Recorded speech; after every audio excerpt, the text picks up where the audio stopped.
இறையேசுவில் பிரியமானவர்களே, உயிர்த்த இயேசுவோடு 40 நாட்கள் என்ற தலைப்பில் உங்களை சந்திப்பதில் நாங்கள் பெருமகிழ்ச்சி அடைகிறோம்.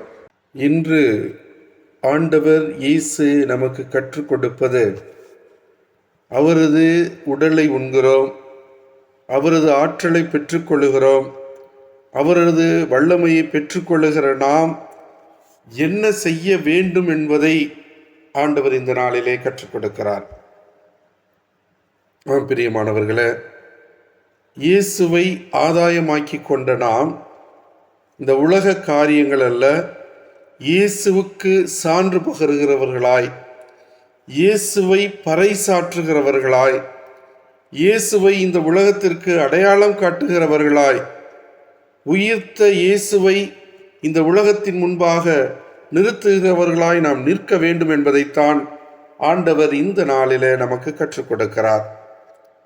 பிரியமானவர்களே, ஆண்டவர் சொல்லுகிறது, அவரை குறித்து நாம் பறைசாற்ற வேண்டும்.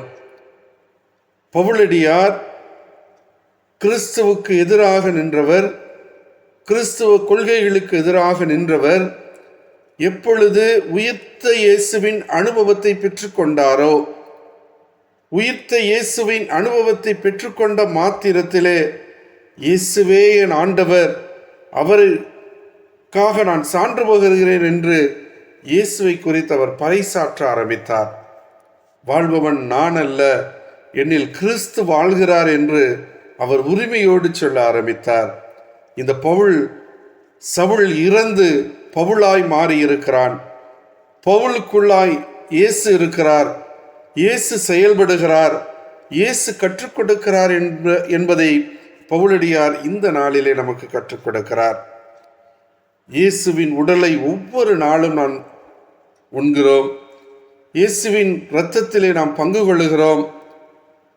அவரது உடலை இரத்தத்தை உண்கிற நான் இயேசுவை குறித்து பறைசாற்றுகிறேனா, அல்லது அந்த உயிர்த்த இயேசுவின் அனுபவம் எனக்குள்ளே கடந்து வந்திருக்கிறதா? அந்த உயிர்த்த இயேசு என்னை உருமாற்றி இருக்கிறாரா?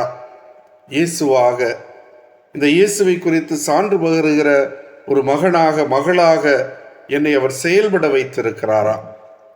அல்லது வெறுமனே அப்பத்தையும் ரசத்தையும் உண்டு செல்லுகிற ஒரு மகனாய் இந்த உலகத்திலே வாழ்ந்து கொண்டிருக்கிறேனா? பவுலடியார் கொரிந்தியருக்கு எழுதிய திருமுகத்திலே சொல்லுகிறார், இயேசுவின் உடலை குறித்து, இதோ இந்த உடலையும் இரத்தத்துக்கு எதிராக செய்கிறவர்கள் அழிந்து போகிறார்கள் என்று சொல்லுகிறார்.